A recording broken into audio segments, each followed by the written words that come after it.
Assalamualaikum warahmatullahi wabarakatuh. Perkenalkan kami dari kelompok 5 yang beranggotakan Mafaza Azahra, Ana Hoirina, Biola Reksa Negara, Mita Nurul Cahyati, Ahmad Faiz, Rizkia Aulia, dan Dia Ayu Pusporidi.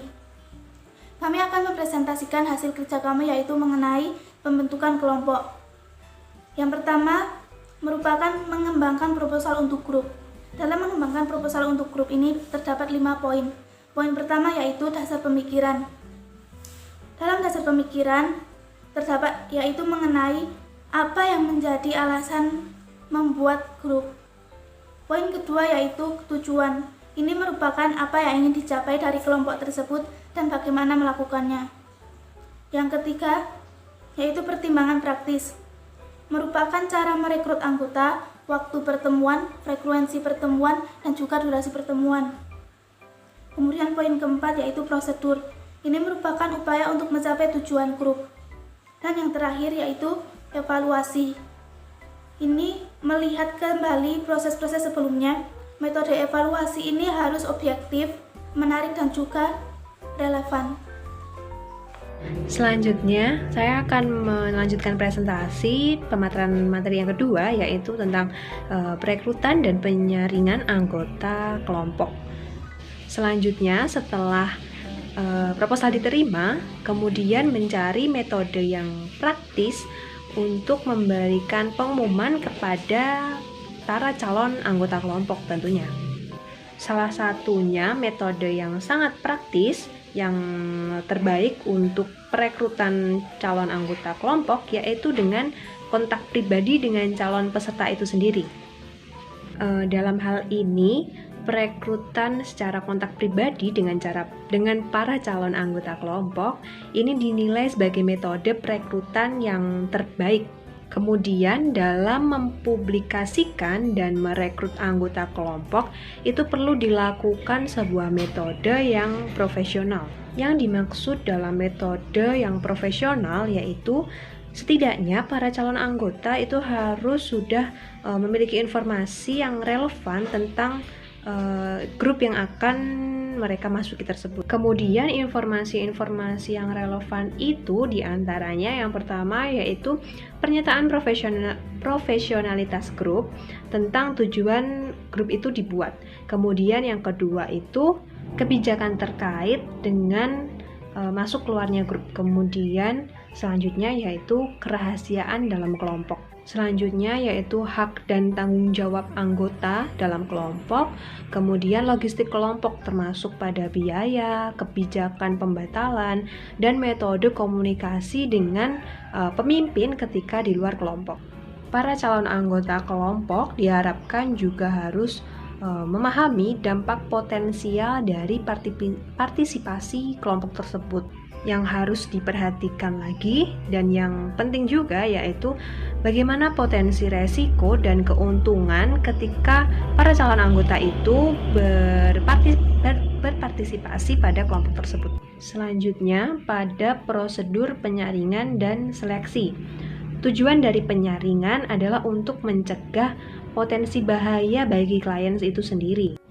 Adanya penyaringan ini bukan untuk memudahkan pekerjaan pemimpin dengan membentuk sekelompok anggota yang homogen, tapi yaitu tadi bahwasanya untuk mencegah bahaya bagi klien itu sendiri. Penyaringan sendiri itu didasarkan pada apakah para calon anggota itu memiliki area masalah yang sejalan dengan tujuan dibentuknya grup tersebut. Pada sesi penyaringan awal, para pelamar yaitu para calon anggota kelompok didorong pada sesi pribadi mereka untuk diwawancarai oleh pemimpin kelompok atau pemimpin kelompok. Mereka dapat diundang untuk bertanya tentang prosedur, tujuan dasar, dan aspek-aspek dari grup tersebut. Kemudian pertanyaan-pertanyaan yang sudah diajukan oleh pelamar itu dapat membantu mereka untuk dibuat persiapan mereka dalam kelompok, keingintahuan mereka tentang proses kelompok, dan gaya interpersonal mereka. Selanjutnya yaitu menilai dan memilih anggota. Di sini pemimpin kelompok dapat menentukan untuk menyertakan atau mengecualikan klien tertentu. Itu adalah hak dari pemimpin. Salah satu faktor yang dapat menentukan klien dapat bergabung pada kelompok tersebut yaitu sejauh mana upaya dari klien untuk mau melakukan perubahan dan bersedia mengeluarkan upaya yang diperlukan ketika sudah ada wawancara pada awal tadi.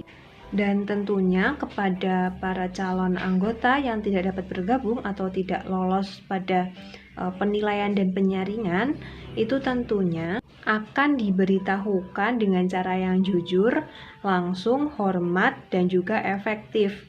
Apabila memungkinkan, juga memberikan saran atau opsi lain yang sesuai. Ya, pembahasan selanjutnya mengenai pertimbangan praktis dalam membentuk grup. Terdapat 6 poin yang akan kita bahas bersama. Yang pertama, komposisi grup. Ini melihat dari keanggotaan yang homogen dan heterogen. Nah, dari anggota yang homogen dan heterogen ini tentu memiliki tujuan dan sasaran yang ingin dicapai, melihat dari tingkat kebutuhan masing-masing anggota yang dimiliki. Untuk lebih tepatnya dalam proses berkembang itu keanggotaan homogen. Nah, ciri-cirinya pada orang tua lansia ya, itu misalnya ada mereka itu merasakan kesepian, lalu kekurangan makna dalam hidup karena adanya penolakan, terus terisolasi atau tekanan keuangan bagi sebagian orang gitu. Nah, dari permasalahan ini akan mengarah pada tingkat komunikasi antar anggota gitu. Jadi ada saling keterkaitan satu sama lain, punya tempat, punya teman untuk mengeluarkan beban yang selama ini dipendam gitu. Jadi ada keterbukaan itu, komunikasi menjadi lebih intens gitu. Tetapi dari persamaan permasalahan yang dimiliki, tentu masing-masing anggota memiliki latar belakang permasalahan yang berbeda-beda. Melihat dari perjalanan hidup naik turunnya itu kan masing-masing anggota itu berbeda ya. Nah, pada kelompok ini perlu memiliki tujuan umum. Nah, fokus di situ, dibimbing untuk tujuan umum itu ditentukan oleh masing-masing anggota. Lalu poin kedua adalah mengenai ukuran grup.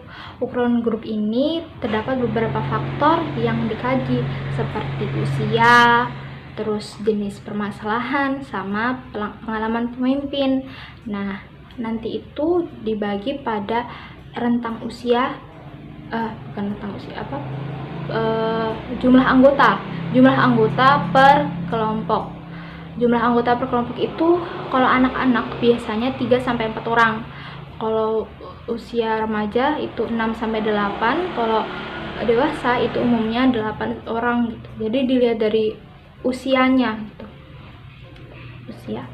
Nah, dari kelompok ini itu memberikan kesempatan untuk berinteraksi. Jadi belajar untuk menghargai, mendengarkan satu sama lain antar anggota gitu.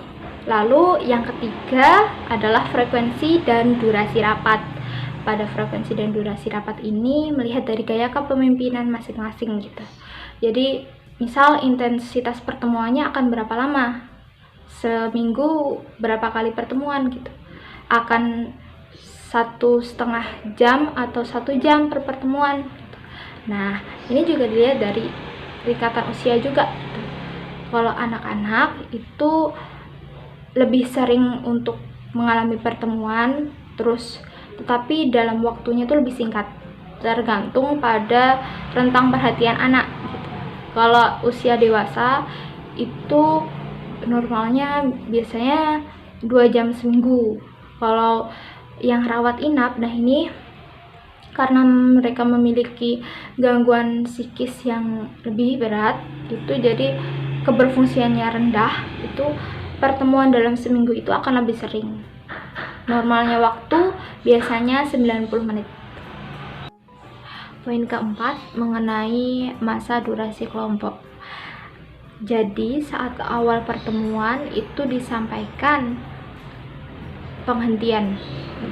Jadi ada gambaran jelas terapi kelompok ini karena ada batasnya. Nah, memang prosesnya itu memakan waktu yang lama.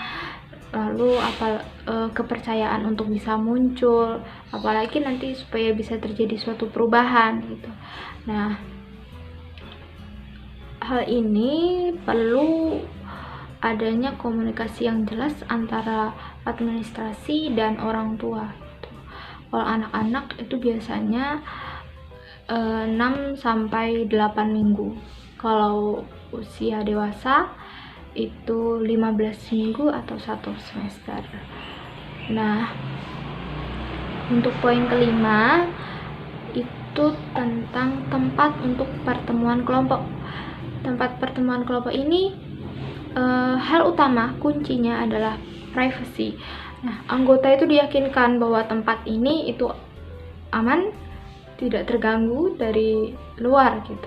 Karena kegagalan selama ini itu tempatnya itu sering ada kanan kiri bising suara, itu kan mengganggu.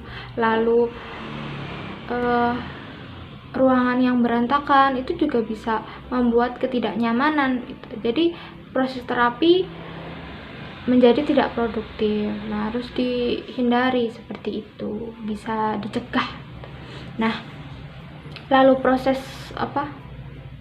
peletakan kursi atau proses terapinya, tempatnya itu lebih tepat melingkar, duduk melingkar, jadi berseberangan, mudah diamati oleh pemimpin, dan proses komunikasi antar lawan bicara lebih kelihatan gitu. Lalu poin keenam adalah grup terbuka versus grup tertutup. Nah, grup terbuka ini adanya anggota yang keluar dan ada anggota masuk lalu berlanjut. Kelebihannya itu peningkatan kesempatan untuk berinteraksi lebih bervariasi karena jumlah anggota yang berganti-ganti. Kalau kerugiannya tentu ada ketidakterpaduan karena adanya anggota yang keluar masuk itu tadi. Jadi mungkin sering ada perkenalan dan sebagainya, adaptasi kayak gitu. Nah, kalau grup tertutup itu ada batasan waktu. Jadi dari awal sampai akhir anggota itu akan selalu ada dan sama. Nah, keuntungannya itu lebih rapi dalam pertemuannya karena orangnya sama. Tapi kekurangannya mungkin ada kejenuhan dari masing-masing anggota. Rizkia Aula Pradita akan menjelaskan tentang kegunaan pertemuan kelompok awal. Yang pertama yaitu penelitian tentang nilai persiapan kelompok awal. Menurut Burlingame, persiapan kelompok sebelumnya adalah menetapkan ekspektasi, menetapkan aturan kelompok dan prosedur, menetapkan persiapan peran anggota, serta pengembangan keterampilan terkait secara positif kohesi kelompok dan kepuasan anggota dengan pengalaman mereka. Sedangkan menurut Rabin, mempersiapkan anggota untuk pengalaman kelompok adalah aspek kunci dari informasi persetujuan. Yang kedua yaitu orientasi dan persiapan anggota di playgroup. Sesi prakelompok semacam itu memberikan cara terbaik untuk mempersiapkan anggota dan untuk membuat mereka saling mengenal. Sesi ini juga menyediakan anggota dengan lebih banyak informasi untuk membantu mereka memutuskan apakah mereka bersedia untuk berkomitmen pada diri mereka sendiri, serta untuk apa yang akan diharapkan dari mereka. Pada sesi awal ini atau pada pertemuan prakelompok, pemimpin akan mengeksplorasi harapan anggota, kemudian menjelaskan tujuan dan sasaran kelompok, menanamkan beberapa informasi tentang proses kelompok, dan menjawab pertanyaan anggota. Sesi ini adalah waktu yang ideal untuk fokus pada persepsi, harapan, dan perhatian kepada klien. Yang ketiga yaitu memperjelas harapan anggota dan pemimpin. sesi playgroup adalah waktu yang tepat untuk mendorong anggota mengekspresikan harapan yang mereka bawa bersama kelompok tersebut. Untuk mengetahui harapan para anggota dapat dilakukan dengan mengajukan pertanyaan mengenai yang pertama, yaitu apa harapan Anda untuk kelompok ini. Kemudian pertanyaan yang kedua adalah apa yang Anda pikirkan saat mendaftar kelompok. Yang kemudian jawaban mereka akan memberikan pemimpin kerangka acuan untuk bagaimana anggota mendekati kelompok dan apa yang mereka inginkan dari kelompok dan apa yang bersedia mereka berikan kepada kelompok untuk membuatnya sukses. Yang keempat yaitu tujuan persiapan playgroup. Tujuan dari persiapan playgroup menurut Yalom yaitu untuk membantu anggotanya meningkatkan hubungan intrapersonal mereka dan membantu anggota mengantisipasi kekecewaan anggota serta menjelaskan proses terapeutik adalah hal yang utama mempersiapkan anggota untuk grup. Dalam sistem persiapan playgroupnya, Yalom dipandu oleh 7 tujuan. Yang pertama yaitu berusaha menciptakan alisiansi dengan kelompok sehingga mereka bisa menjadi kolaborator dalam proses perubahan mereka sendiri. Hal ini bisa dilakukan dengan menyediakan anggota dengan kerangka konseptual tentang bagaimana terapi kelompok bekerja. Yang kedua yaitu menjelaskan bagaimana kelompok terapi akan membantu anggota meningkatkan intrapersonal hubungan mereka.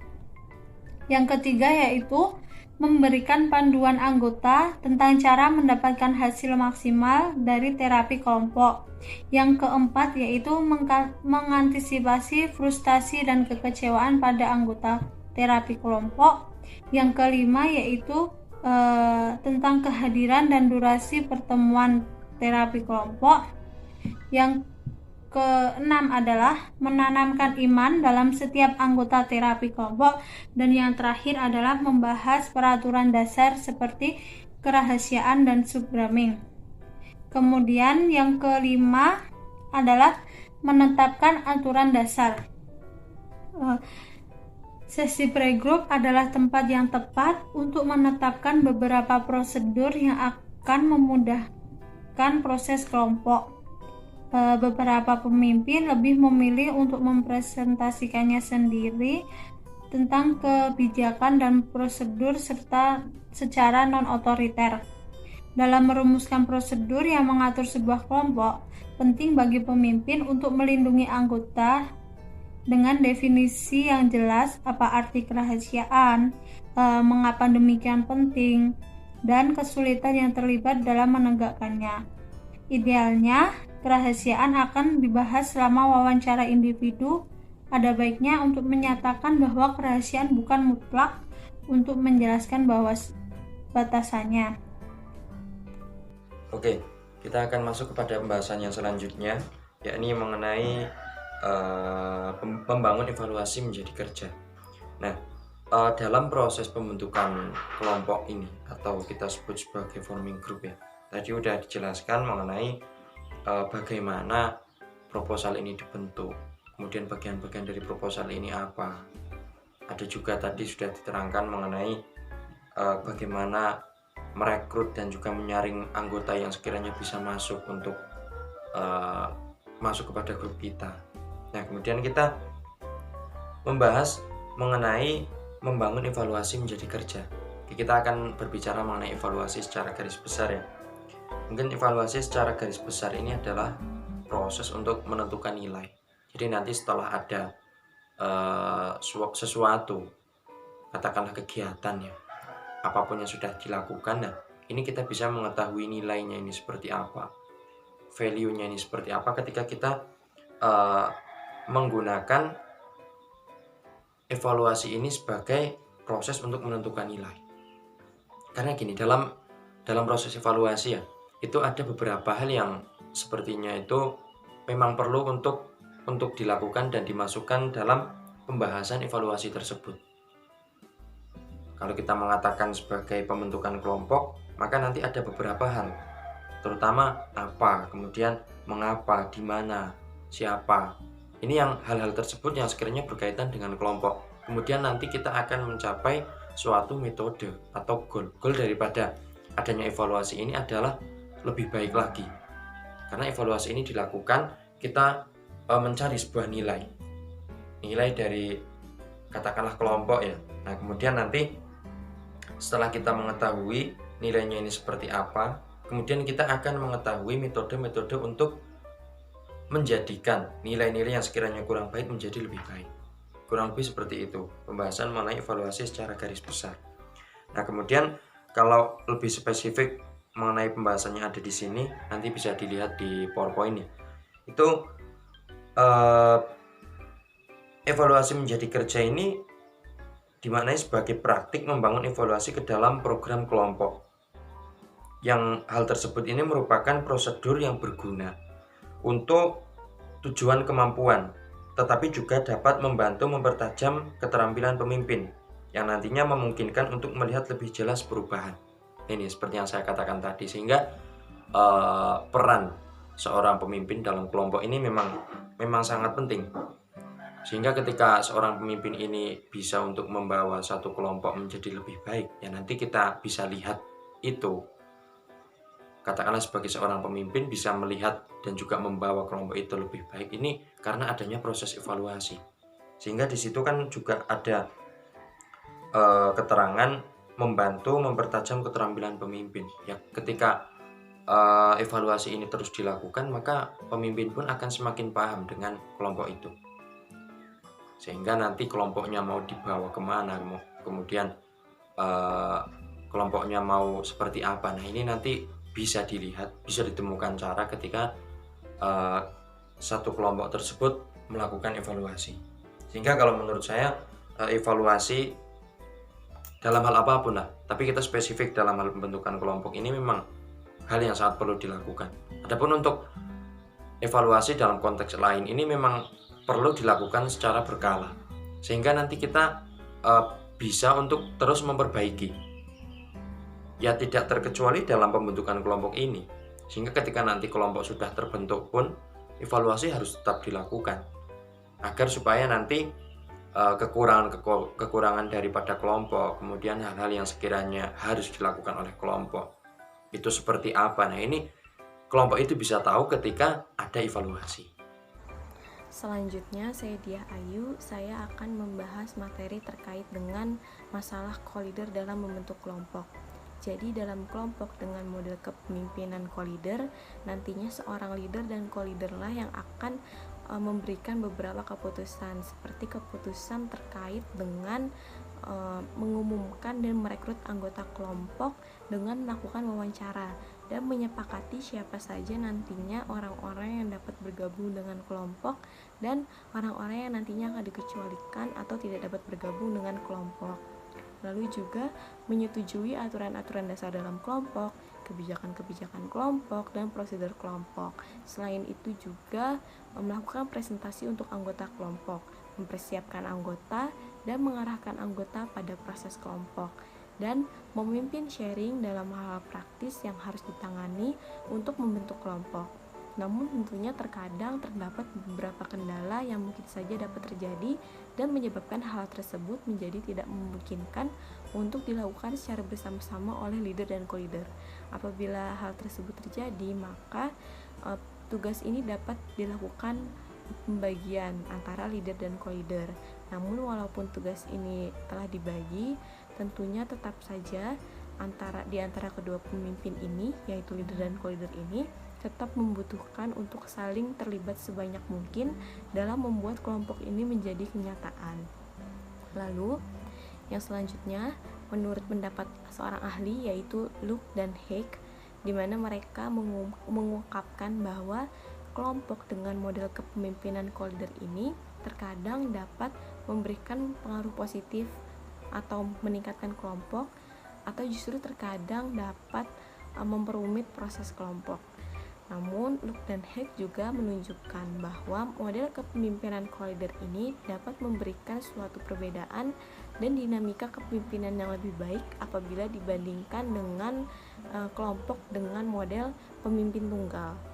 Lalu, untuk membuat kepemimpinan dengan model Collider ini menjadi menguntungkan untuk kelompok, tentunya diperlukan seorang Collider yang mampu melakukan pekerjaan dengan sangat baik dan mampu berhubungan atau berkomunikasi dengan baik pula dengan orang lain.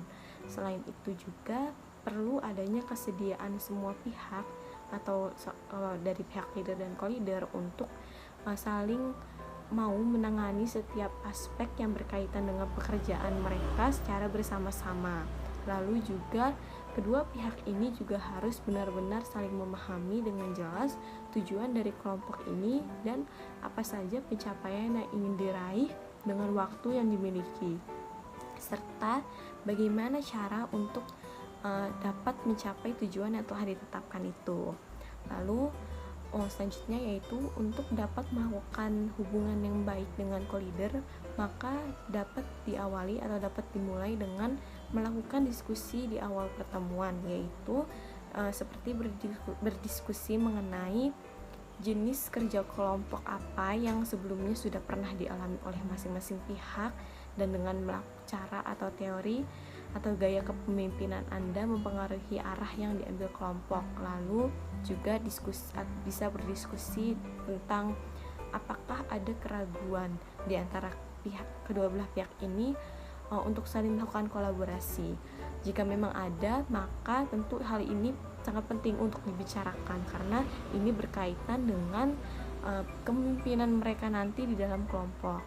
Lalu juga bisa berdiskusi mengenai apa saja kekuatan dan kelemahan yang dimiliki oleh masing-masing pihak dan apakah hal tersebut nantinya akan berpengaruh terhadap kepemimpinan bersama mereka. Lalu atau juga dapat diskusi terkait dengan apakah saling bersedia untuk mengidentifikasi dan mengelola konflik dan ketidaksepakatan sebagai sebuah tim co-leader. Baik, di sini saya Biola Raksanagara ingin menjelaskan poin terakhir dari presentasi kelompok kami pada kali ini, yaitu mengenai poin-poin yang harus diingat dalam membentuk kelompok. Yang pertama itu ada fungsi anggota. Anggota kelompok di sini harus aktif dalam proses memutuskan apakah sebuah kelompok tepat untuk mereka. Untuk melakukan hal tersebut, calon anggota perlu memiliki pengetahuan, diperlukan membuat keputusan tentang partisipasi mereka dalam kelompok tersebut. Berikut beberapa masalah yang terkait dengan peran anggota pada tahap pembentukan kelompok tersebut. Yang pertama yaitu anggota diharapkan memiliki pengetahuan yang memadai tentang sifat kelompok dan memahami dampak yang mungkin ditimbulkan kelompok terhadap mereka. Yang kedua, anggota dapat didorong untuk mengeksplorasi harapan dan perhatian mereka dengan pemimpin kelompok untuk menentukan jika kelompok tersebut dengan pemimpin khusus sesuai dengan mereka saat ini. Yang ketiga, anggota perlu dilibatkan dalam pengambilan keputusan apakah mereka akan bergabung ke dalam kelompok tersebut atau tidak. Anggota tidak boleh dipaksa untuk bergabung ke dalam kelompok tersebut. Dalam kelompok wajib, pemimpin melakukan yang terbaik untuk menunjukkan kepada anggota agar mereka tuh sadar bagaimana sebuah kelompok bisa menjadi pribadi yang bermanfaat yang dapat mengakibatkan perubahan sikap anggota. Yang keempat, anggota perlu memahami tujuan mereka dalam bergabung ke dalam kelompok tersebut. Mereka dapat mempersiapkan diri untuk kelompok yang akan datang dengan memikirkan tentang apa yang mereka inginkan dari pengalaman dan bagaimana mereka bisa meraih tujuannya. Poin yang kedua yang harus diingat yaitu fungsi pemimpin. Berikut adalah tugas utama pemimpin kelompok atau ketua kelompok. Yang pertama yaitu mengembangkan proposal tertulis yang jelas untuk informasi tersebut dari sebuah kelompok. Yang kedua, mempresentasikan proposal kepada supervisor dan mendapatkan gagasan itu diterima. Yang ketiga, umumkan dan memasarkan kelompok sedemikian rupa menginformasikan calon peserta. Yang keempat, melakukan wawancara prakelompok untuk penyaringan dan orientasi kelompok. Yang kelima, memberikan informasi yang relevan kepada calon anggota, perlu bagi mereka untuk membuat pilihan yang menginformasi tentang partisipasi. Yang keenam, membuat keputusan tentang pemilihan anggota dan komposisi grup. Yang ketujuh, atur detail praktis yang diperlukan untuk meluncurkan sebuah kelompok sukses. Yang kedelapan, mendapatkan izin orang tua jika perlu. Yang kesembilan, mempersiapkan secara psikologis untuk tugas kepemimpinan dan bertemu dengan co-leader kalau jika ada. Yang ke-10, atur sesi kelompok pendahuluan untuk tujuan tersebut berkenalan, orientasi pada aturan dasar, dan mempersiapkan anggota untuk grup yang sukses. Yang ke-11, membuat ketentuan untuk mengevaluasi hasil kelompok dalam badan komunitas. Yang terakhir, bertemu dengan pemimpin kelompok sebelum memulai grup untuk saling mengenal dan merencanakan struktur-struktur kelompok tersebut. Demikian dari saya, mohon maaf bila ada kekurangan, dan saya tutup juga presentasi dari kelompok kami. Mohon maaf kalau ada kesalahan tutur kata dari kelompok kami. Wallahu muwaffiq ila aqwamit thoriq. Wassalamualaikum warahmatullahi wabarakatuh.